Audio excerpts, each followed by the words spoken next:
Yo, yo, yo, let's get this thing started.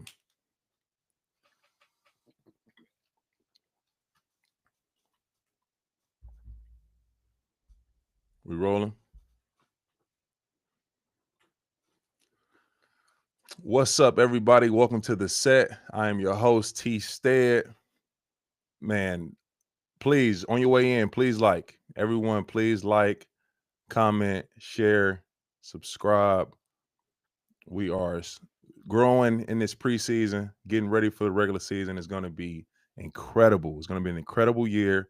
We'll be right here on the set for all the latest and greatest O-line, D-line play, detailed breakdowns, diving in to talk technique, fundamentals, all the intricate parts of the game. I'm taking you to the field. I'm going to have great collaborations coming up this season. And I'll be announcing those before the season starts. But, man, I'm telling you, get in now. Get in early. Get in early to the set. Like on your way in, people. Please like on your way in. Got a great show tonight. Tonight, I want to give not necessarily a preview. This is how the set will be more so formatted throughout the season. We are really diving into matchups, one-on-one matchups between tackle DN, guard D tackle, center nose tackle, really highlighting the most anticipated matchups on a weekly basis. So every week, I'll be talking the top 3 or top 5 matchups. So if we got Trent Williams going against Myles Garrett, that's going to be one of the top matchups that I talk about and break down in detail. I'll talk about my experience about going against Myles Garrett and what Trent is trying to do in his game plan and their history going against each other. I'll talk about what Myles Garrett is trying to do as far as attack Trent in his pursuit to get to Brock Purdy.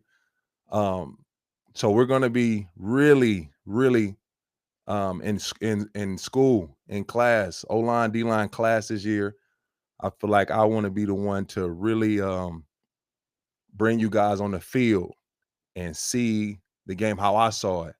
I can't really speak for anybody else, but the way that I saw breaking down defensive ends and their rush plan and what moves they're trying to get into and how I was able to combat a lot of those rushes on a weekly basis. So this is the spot.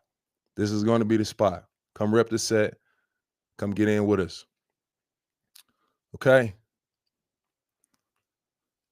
So the first matchup we have, and well, let me pause. So we're going into week 3 of the preseason. And historically, starters play in the third preseason game. When I was in New Orleans, Sean Payton had his preseason schedule almost, you could almost down to a T. Week 1, we'll get 1 series, 2 series. The starters will get 1 or 2 series. Maybe a quarter. If you don't score those first 2 series, you got the first quarter. Week 2, you're playing into the second quarter, maybe even halftime. If the offense wasn't playing well, or for the defense starter, they weren't playing well, you're going into halftime. Week 3, you're playing a half and then a series coming out the half. It was routine. It was routine. You were playing a half and a series coming out the half when I was down in New Orleans. So I anticipate a lot of starters playing this weekend that we haven't seen yet this preseason, or we haven't seen much this preseason. So I have these great matchups that I want to talk about and dive into before these games come forth. I have Will Campbell versus Brian Burns and Abdul Carter. That's the first matchup we're gonna talk about. I have Patrick Paul versus Josh Allen and Trayvon Walker. Just got a note that the Jaguars are not planning on playing their starters. Okay. So I will still talk about this matchup as we get ready for the regular season, and so you guys get more information on how it's going to go and the direction of the set. The next matchup is Kelvin Banks versus Nick Bonito. And then lastly, I have Penei Sewell versus Daniil Hunter and Will Anderson Jr. Okay? Those are the 4 matchups that I'm paying attention to this weekend. Those guys, none of those guys may get a ton of snaps, maybe 20 snaps each, or more for some of the younger guys. Will Campbell, Patrick Paul, Kelvin Banks, they might get more snaps than Penei Sewell gets in his matchup. So let's go Will Campbell versus Brian Burns, Abdul Carter. We got the Patriots versus the New York Giants. Will Campbell has played 29 snaps so far this preseason versus the Commanders and against the Vikings. He's playing at a really high level. I've been watching Will Campbell and what he's been able to do so far. I know Baldy have done a couple of breakdowns on Will Campbell so far, and it's early, but what I've seen from him, the guy's a finisher. He's a pest to anybody in the opposing jersey. I like it. I love it. When he's finishing reps, not only with his hands on people, staying connected to people, he's pissing them off, pushing, shoving, taking people to the ground.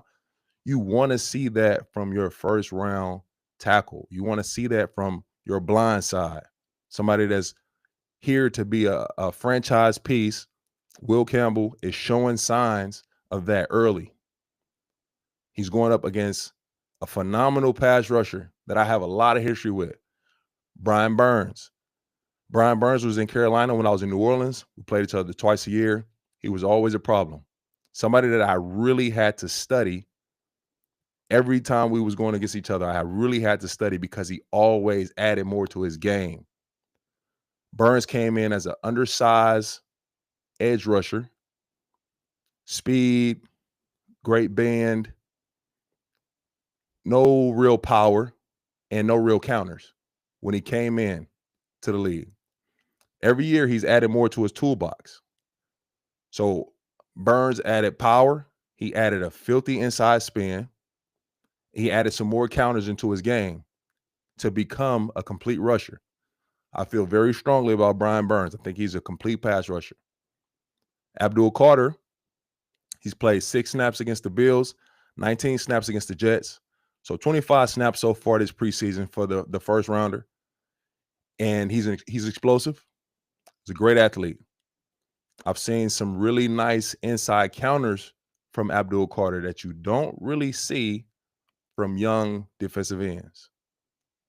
You don't really see the ability to diagnose the pass set from the young guys. Throughout my career, like when I would see the young defensive ends get drafted first round, first pick, it didn't matter. Like these guys are freakishly strong, fast, all that. They look the part. I loved playing against them young boys because typically, and in the nicest, most respectful way, they were dumb. They really didn't have a rush plan. They wasn't able to see the different sets. They wasn't able to figure out what I was doing with my hands. So a guy like Abdul Carter showing the ability to recognize jump sets and oversets and take the inside move and swipe hands. That's a great sign for a young rusher. Now, in this matchup, Will Campbell versus Brian Burns, Abdul Carter, I see Will Campbell continuing with his square pass set, 45-degree set, being very strong and physical at the spot whenever they make contact. I see Burns trying to widen out against Will Campbell to get him to turn more, threaten his edge so he can set up an inside spin. I think Abdul Carter, his rush plan will be more speed, get off, and get into power. I don't think Will Campbell will have much trouble with the power, but I think Abdul Carter, his plan for going speed to power is for an inside move. A lot of DNs, they're trying to set up everything throughout the game so they can make an inside move, get the quickest route to the quarterback. That's a matchup. That's matchup number 1 that we're paying attention to. All right. Now let's get to Patrick Paul versus Josh Allen and Trayvon Walker. I had just noted that I heard the Jaguars head coach said that his starters won't be playing. Most of the starters, a lot of the guys that will be playing are the ones fighting for a roster spot or really filling out the depth chart. So it's a lot of meaningful football, he said, a lot of meaningful reps will be had. But for the sake of the set and what we're doing this season, all regular season, I want to talk about this matchup. Because I believe Patrick Paul will be playing. I don't know this for a fact, but I did hear Tua talk about getting some reps this weekend. So if one is in the game, LT1 is in the game. Left tackle 1 is in the game. Plain and simple. So I don't need to know for sure. I don't have to text Pat, is he playing or not? If Tua is in there, Pat Paul is in there. So Patrick Paul has played 24 snaps so far this preseason. He's performed very well. Very well. Everything that I've seen from him in the games, I've seen from him at practice, he's really taken steps in his preparation. He's taken steps in his technique and his approach. He wants to be dominant. He wants to be great. Those are elite signs and elite traits. That's what you want from a young guy who's filling in for someone that did the position for so long.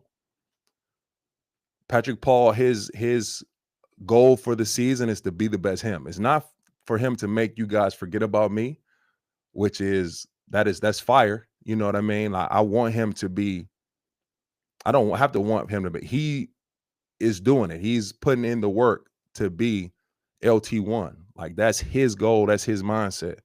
And I love where he is right now. Still continuing to clean up his technique and just work towards being great on a daily basis. So he's going up against Josh Allen and Trayvon Walker. Those guys are at joint practice. They did have joint practice against each other for the past day or two. And reports are Patrick Paul is doing really well against these guys. What I know about Josh Allen, he is incredibly strong. He is very strong for an edge rusher. For a guy that's playing the edge, his speed to power is serious. We had them week 1 last year, and it was a battle. Me versus Josh Allen was a battle the entire game. So that's great work. Pat Paul getting that work against Josh Allen, who's a Pro Bowler. He had like 17, 18 sacks in 2023. The numbers dropped in 24, but I know he's looking to get back to that level of production this year in 25. Trayvon Walker, he is first round pick. I think he was number 1 overall pick to the Jaguars. Freak athlete. He's like 6'7", 6'8", just looked like an action figure. And he can run. He got power, length. He's I'm impressed by Trayvon Walker, what he's been able to do so far in his young career. I think he's had double-digit sacks every year in his young career, and he poses a lot of challenges for most tackles, because most tackles are 6'5". You know, he's 6'8". He's going up against a guy, Patrick Paul, who can match his length. You know what I mean? And that's important. So in that matchup, which I haven't seen yet, I'm sure I'll get a chance to talk to Pat and see how that matchup went throughout practice. But Patrick Paul versus Josh Allen, Trayvon Walker, that would be a showdown. All right, next we get into Kelvin Banks versus Nick Bonito. Okay. So we got the first round left tackle, Kelvin Banks, who's down in New Orleans. He's also trying to make a fan base forget about your boy. And I've seen reps from Kelvin Banks on Twitter or on X, Instagram, Baldy breakdowns. And listen, this kid, his pass set right now, like out the gate, is elite. His pass set is elite. Like before any contact is made, before any move is performed, before any hand is exchanged, his consistent pass set is elite. The balance, the get off first. A young guy getting off at the snap count, finding that rhythm and cadence, and he's doing it with two quarterbacks, which is very impressive. So he's in games, he's damn near the first person off the ball, and it's with two quarterbacks. That's hard to do. I'll reference again. Last year, we start the season off with Tua. With Tua's snap count, it's very rhythmic for the offensive line. Even when we're changing the snap count, we're going on 2, 3, whatever. You get a good, as an O-line, you can get a good gauge on Tua's snap count. With the multiple quarterbacks we had, Skylar Thompson go in, Snoop came in. Everyone sounds different. Everyone rhythm is different. So you get used to Skylar's rhythm, and then Snoop come in. Then you get used to Snoop rhythm, and then Tua's back. So now you got to retrain and get back used to Tua so you can get on that rhythmic cadence again.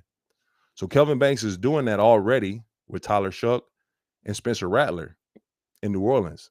It's impressive. It's impressive to have that consistent get off.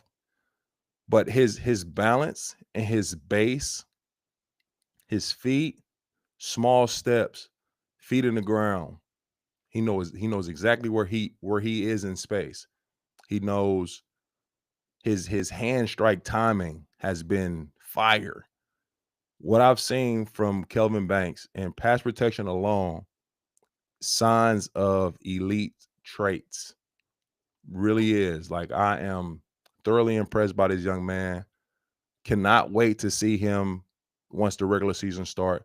And really, I can't wait to see this weekend, because his opponent, Nick Bonito, formidable. He is a serious threat on the edge. Nick Bonito had, I don't know how many sacks last year. He had double-digit sacks, I think 14 or 15 sacks last year. And he's looking to build off that production. They have a phenomenal defense in Denver. We got Zach Allen on the inside also causing problems. So that's a matchup that I really want to see. And me knowing Sean Payton, I'm pretty sure those guys are playing. The Broncos starters. I'm pretty sure those guys are going to get some reps, get a chance to go first quarter, second quarter. He might not make them come out of halftime like he used to do with us, but I can see those guys getting some reps. And Nick Bonito, he's played 12 snaps so far against the 49ers. He's quick. He's explosive. Coming off a great year. He's looking to build on that for sure. Kelvin Banks has played 38 snaps against the Chargers and Jaguars. And, man, I don't think he's lost a rep in pass pro at all. I don't think he has. I don't think he lost a rep. I'm looking at the chat. Laura, I love you too, girl. I don't know who you are or where you from, or where you are in this world, but I love you. But yeah, that's Saints, Broncos, Kelvin Banks Jr. Is he a junior? Did I just make that up? Did I just make up the junior for no reason? Why would I say that? I don't know if he's a junior or not, but Kelvin Banks versus Nick Bonito. That's a great matchup. And it's a lot of history there too. I know it's preseason, but you know, Sean Payton coaching against his team that he led to a Super Bowl and got so much history with, and the Saints going against Denver against Sean Payton, and they know him really well and what he likes to do, the area he likes to try to exploit from an offense going against the defense. So it should be a great preseason matchup if that's a such thing. I think this will be fire. All right. The last one-on-one matchup that we have is Penei Sewell versus Danielle Hunter and Will Anderson. I added this one kind of late after I heard that the Jaguars were going to be sitting their starters, most of their starters. So I really wanted to talk about this matchup, Penei Sewell versus Danielle Hunter and Will Anderson. I don't know if they play each other in the regular season, but I pray and hope so. Because man, that's football at its highest. That's football at its greatest. All right. A lot of these sports shows and sports podcasts, like you're gonna talk about quarterbacks, receivers, Tyreek Hill versus Patrick Surtain Jr. Like you're gonna talk about those matchups. No, we will talk about those guys as far as what the O-line was able to provide for those guys and what the D-line was able to prevent for those guys. But on this show, we're going to show love to the big dogs. All right. We're going to talk a lot of trenches here. We still going to hit on the other position groups. I feel like I do have strong knowledge of quarterback play and the game. I do. I got strong knowledge of the game. I know the game of football in and out. I do. I can say that. But man, if we can get this matchup, Penei Sewell versus Danielle Hunter and Will Anderson in the regular season, or if these guys can give us 10 reps this weekend, I'm grateful. I'm thankful because this is high level football. So you got Penei Sewell. I believe this is his fourth or fifth year, Pro Bowl, All Pro, highest paid dog. He's a dog. His consistency in pass pro is incredible. His set is fire. His set I just spoke about Kelvin Banks from the Saints. Kelvin Banks' pass set reminds me of Penei. That's like the most comparison that I can see from Kelvin Banks' pass set is Penei Sewell. And that is a great thing for Kelvin Banks, for sure. Penei he imposes his will on his opponents. Pass pro, run game, he is out to dominate. He's out to embarrass you. He's out to make you feel like you don't belong on the same field as him. He really plays the game that way at a high level, high energy, very consistently. I was talking to Chop Robinson a couple days ago as we talked through pass rushes and different sets and what to look for and all those things. And Chop was talking about Penei after their joint practice, and he was so impressed with how patient Penei Sewell was with his set and then with his hands. Like Chop was setting him up with this and trying to get him to react to this, and Penei was just really patient with everything. And the great ones are, you know what I mean? The great ones are very rarely rushed to throw a hand or rushed to move out of their spot. They like to set and settle where they feel the most strength and the most comfortable. So him and Chop battled throughout that joint practice, Dolphins, Lions. I wasn't there, but talking to Chop and knowing Penei and knowing Chop, that's great football. And I know them guys both got better. So back to this matchup, Penei Sewell, Danielle Hunter, Will Anderson. Danielle Hunter has been at the top of the top since he came in the league. I've had several matchups against the guy. I'm glad that it's over. He was in Minnesota for a very long time. And New Orleans, Minnesota was always one of those teams in the NFC that we were trying to get through in order to get further in the playoffs. And man, they put us out of the playoffs twice that I can remember in very dramatic fashion, both times. One was the Minnesota Miracle in 2017. And in 2020, I believe, we were like the number 2 seed in with the Saints, and it ended with what we like to say, and what we saw was a push off from Cal Rudolph to end the game, and the Vikings put us out in dramatic fashion a couple times. But back to Danielle, he's a guy that also came in as a smaller edge rusher coming out of college, I believe LSU, and he's only added to his game, to his toolbox. He's gained size, mass, strength. more moves. He developed the inside spin, probably like his third or fourth year, that really unlocked everything else in his game, because you would try to defend speed to power. You know, he had a very strong two-hand bull, so you were trying to like get on him quick, stop power with power.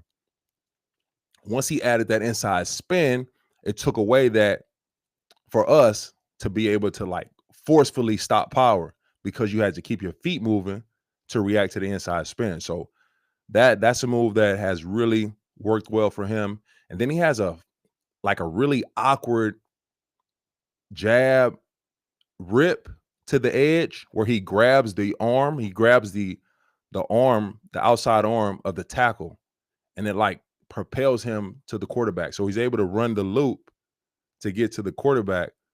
It's a very awkward move. Not many guys use it, honestly. One of the guys that I know used to use the like arm grab, the great Aaron Donald. He perfected it. Aaron Donald will be able to get to the side of you and then grab your tricep, and like, I'm not really sure how, but he would like get to the side, grab that far tricep and pull himself through. And all of a sudden it's like you can't even put anything on him to run him past the quarterback.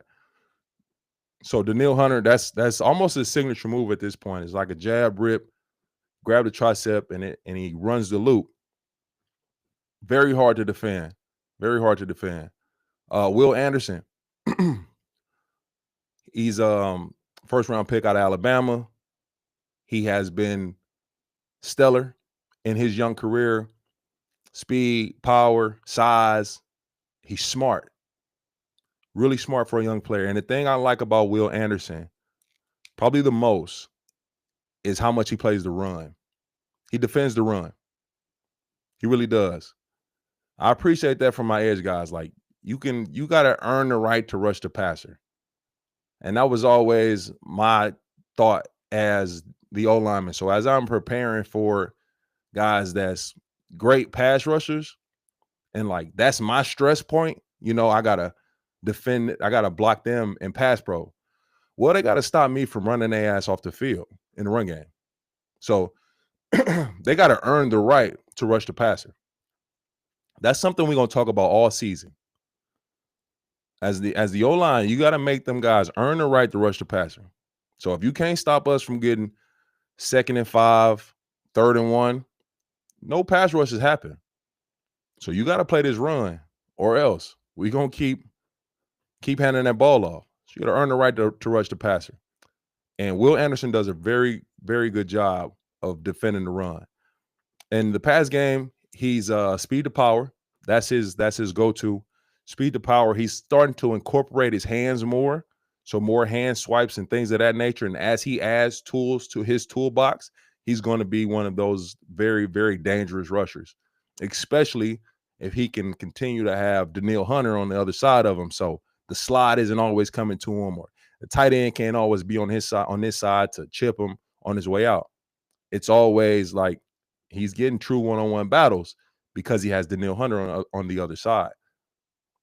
So that matchup, man, if we can see 10 snaps, listen, Dan Campbell, I might shoot you a text here in a second. Let's see Penei, Sewell, man. He hasn't played so far this preseason.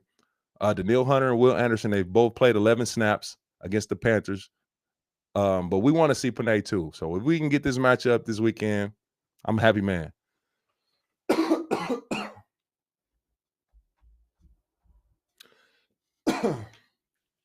Excuse me. What's up, chat? Shout out to Dive Bar. Shout out to Dive Bar in the building. You know what I mean? Todd Gillian. The chat jumping, man. Alex Bragg just moved to Dallas a few weeks ago. Best barbecue place in your opinion? All right, I'm not done with my matchups yet, but where'd you go? Where did he go? Oh, Alex Bragg. There's a barbecue place in Frisco and McKinney called Hutchins. I know you've heard about Terry Black's and a few other, and Terry Black's is fire. For me, dog, Hutchins. You go to Hudson's Barbecue, Frisco, McKinney. They don't miss. They don't miss. Brisket, insane. Everything, bro. For real. Hutchins Barbecue. So Alex Bragg, thank me later. Thank me later for sure. You gotta go. All right. So I talked about these one-on-one battles in anticipation, these anticipated matchups for this weekend. I had Will Campbell versus Brian Burns and Abdul Carter. Patrick Paul versus Josh Allen and Trayvon Walker, which might not happen. Kelvin Banks versus Nick Bonito. And Penei Sewell versus Daniil Hunter and Will Anderson Jr. Now, he is a junior. Those are the 4 matchups that I'm looking to check out this weekend, and we'll review what I saw from them. So if we get some one-on-one matchups between these guys, I'll come back on the show on Live on the Set Monday, and we'll talk about it. We'll talk about what happened, who was able to win those battles, and talk more about the technique and details that was used in order to secure that win. I would love to give a full line battle every week. So we'll have about 3 to 5 one-on-one matchups that we're looking for. But then I would love to give a full line battle, room versus room. Okay. So for this full line battle of the week, I'll go Houston Texans versus Detroit Lions. And I just talked about Penei Sewell versus Daniil Hunter and Will Anderson. Cool. Well, let's get these Pro Bowlers out the way. Okay. Let's talk about these full line, like the completion of these lines. And for the Texans, they're stacked. Stacked, bro. It's a loaded front. Loaded front. You have Darrell Taylor coming over from Chicago. We talked to him when I was hosting Good Morning Football. He came on the show and he talked about like the depth that they have, the rotation that they have, all of them being on the field for him, Daniil Hunter, Will Anderson, Mario Edwards, Sheldon Rankins, Niko Autry, like all of them guys being on the field at the same time or rotating 4 in, 4 out is dangerous, bro. It's dangerous. Houston should feel great about what they're putting out there on defense. They have lockdown corners. Derek Stingley is ascending as CB 1, 2, or 3. You know what I mean? I don't think you can put him anything lower than 3. Best corner in the league. He's playing incredible. But from like the guys I just named, Darrell Taylor, Sheldon Rankins, Niko Autry, Mario Edwards Jr., like with the addition of Daniil Hunter and Will Anderson, like don't forget those two alone. Man, that's a loaded front. But going up against the Detroit Lions, you got the multiple time All-Pro Penei Sewell. He's at right tackle. But the left tackle is no slouch. Taylor Decker has been a lockdown left tackle for his entire career. This is his, I believe, 10th year.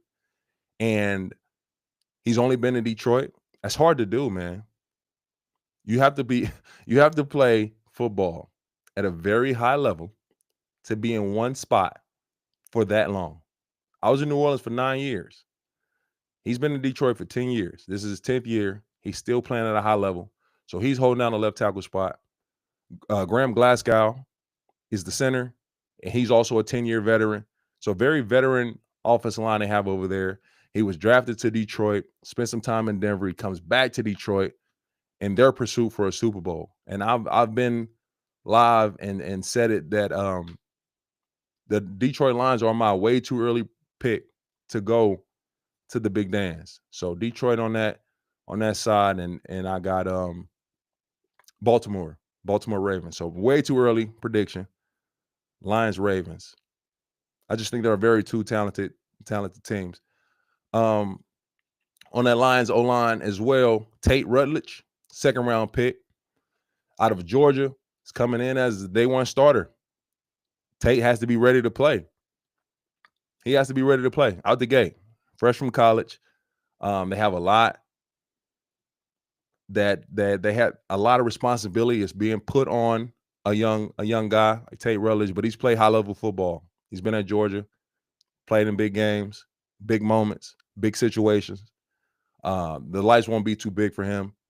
He played 24 snaps against the Falcons. I'm sure he's going to get more work this weekend unless they join practice. I don't think they did. So looking to see him get some more action. So that Houston Texans D-line versus Detroit Lions O-line, that's my number one room versus room battle. That's the showdown I'm looking to watch this weekend. It'll be very exciting for sure, for me at least, because I'm listen, that it get real in them trenches, man. I'm telling you, I'm going to bring you guys on the field more than ever before. Like, you really get a chance to see what we're seeing and talk the terminology and really like understand the assignment, the slide, who got help and where. Same on the D-line, like understand what they're trying to do, how they're trying to attack each quarterback each week. Are they trying to compress the pocket? Are they trying to, keep them in the pocket, keep them contained? Do they want to send blitzes and make them move off the spot? We'll talk about all that, all of it. Okay. So as I'm preparing, as we're preparing the set for week 1 of the regular season, next week I will be announcing some collaborations that I have in just my first year. And listen, bro, this is about to be the best sports show in all of sports in year 1. Like the people that I'm collabing with in first year, like what you're going to be able to get from here, true, real, authentic, genuine review, opinion. No, like pick a side just because, not trying to go viral. Like, that's not the goal. It's just, let's talk football from my perspective, my opinion. I will not attack players. I can talk about their play, criticize their play, offer ways I think that it can be better. Don't have to listen to me at all. But this is my stance and what we're doing at the set. All right. So the collabs are strong, man. Is going to be fire. Continue to like, comment, subscribe, share. Please. We're growing and we're moving and grooving, getting ready for the regular season. And the regular season is about to be fire. So continue to smash those buttons, man. Share with all your fam, your friends. If you think they can get something from the set, have them come join. I really appreciate the ones that have been rocking with the set from the jump. That's been repping the set. I really do appreciate you guys. Y'all have set the foundation. We're here and we're about to keep growing. I will take a couple questions from the chat before we get out of here for the night. So if you got a couple questions for me, you can drop it in the chat. And you know what? Since we got a nice amount of people in here, I might as well get you guys a would you rather. You know what I'm saying? Hold on just a second. Let me figure this out.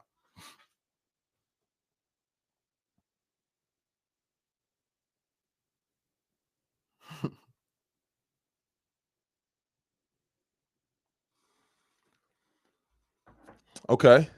All right. Boom. I got a great would you rather question for you guys. Everyone in the chat. Well, let me see. Let me answer some of these questions first. But please stay here. This is would you rather. You want to hear this. I want to get you guys your take on this. It's gonna be a fire question.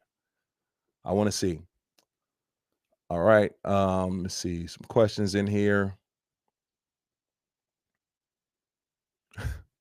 Carrie D, what matches we talking about? You got to rewind the show, Carrie, please.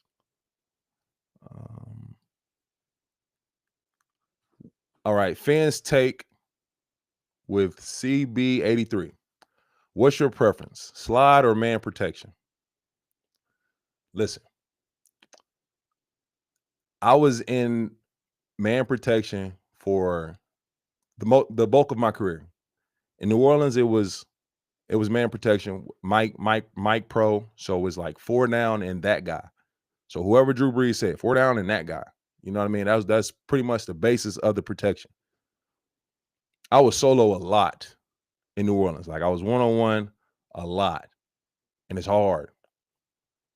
But it's also fire too, because you get a chance to like really work on your game in the game. And you get a chance to like see your game plan and your preparation come to life. You know what I mean? It's fire being in that man pro, but it's tough, and I'm not asking for it. Really, like, so when I got to Miami and it was a more of a slide pro, so a man side and a slide concept. Even in New Orleans, we had a man side and a slide concept, but it wasn't no real slide. Like the center couldn't go past a certain point. So the tackles, me and Ryan Ramczyk we were, pretty much one-on-one. That's how it was in New Orleans. In Miami, you get more of a slide side, that Shanahan offense. So that jet protection, scat protection, it's a man side, slide side. That's they've been running that. They've been running jet protection for 40 years, 30 years, 40 years. So that's been the same. Of course, it evolves and you got different rules, but that's the basis of it.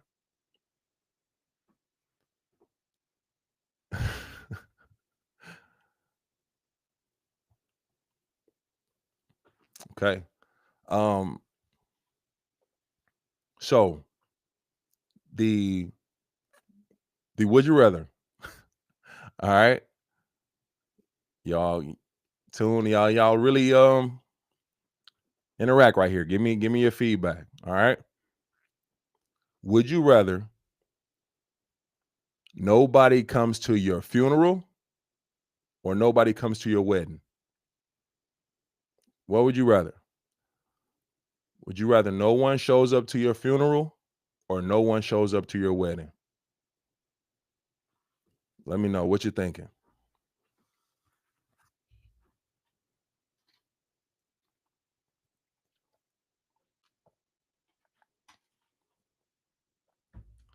What you thinking? No one shows up to your funeral or no one shows up to your wedding? And you can tell me why too. You can explain why. I'll wait for a little second to get your responses and then I'll give my take. And the thing about the funeral thing, right? It's a would you rather. So it's some hypotheticals there, right? But we don't know what the afterlife is or what it looks like. So like if we can still see, you know what I mean? So you might be in heaven chilling with, the main man, God, and you can see who showed up to your funeral and who didn't, So would you rather no one shows up to your funeral or no one shows up to your wedding? Jonathan said funeral because he wouldn't even know, but you would. Bird's eye view, really, the ultimate bird's eye view. Shout out Till Henderson, the GOAT, commercial real estate GOAT.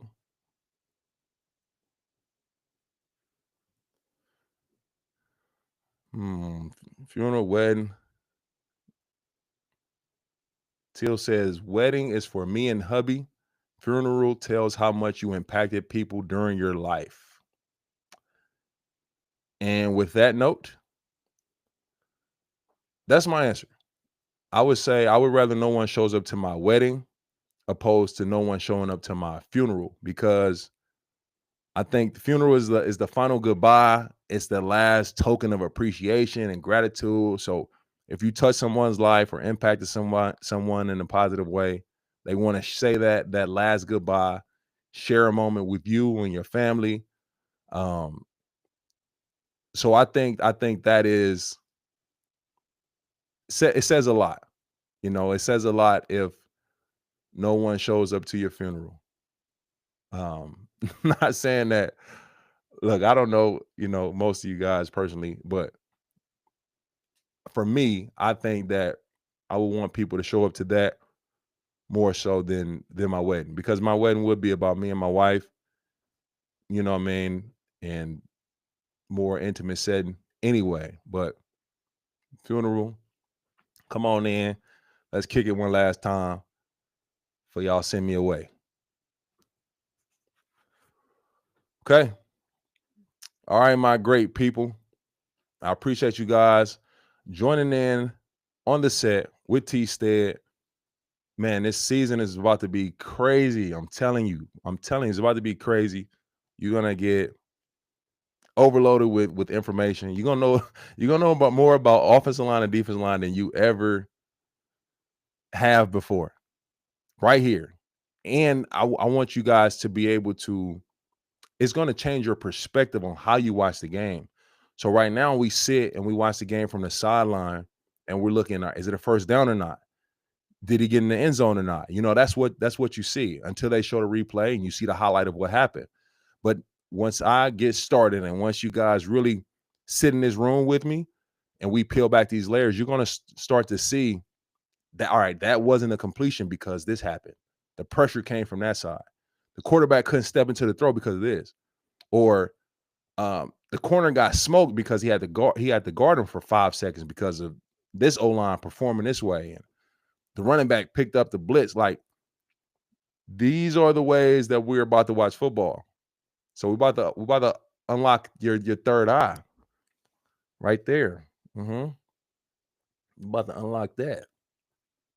We're about to unlock that. So you can let's get down into the trenches, get a new perspective and a new appreciation. You guys will appreciate the big dogs up front because you know what they're doing and you know the impact that they have. And you know why the Eagles won a Super Bowl. You know why the Chiefs wasn't able to three-peat. The O-line, D-line battle. Who won that day? Eagles D-line won that day. The Eagles offensive line won that day. Not saying that they're a better team than the Chiefs or it would be the same thing if they played again the next day. That day, the Eagles offensive line and defensive line won the Super Bowl. So on a weekly basis, let's dive into that because that's what it comes down to. All right. All right, you guys, please, man, like, share, comment, subscribe, rock with your boy. I'm pretty active on X, so follow me on X. Send me any questions, comments, whatever. Like, I try to be as interactive as possible, so we can keep this thing going and make the show even better. Strong collabs coming week 1. Strong collabs coming week 1 is gonna be the best damn sports show in the country. I'm trying to tell you, get in early. Y'all already in here early. Keep rocking with me. Rep the set. T-Stead. I'm out. Austin, take me away.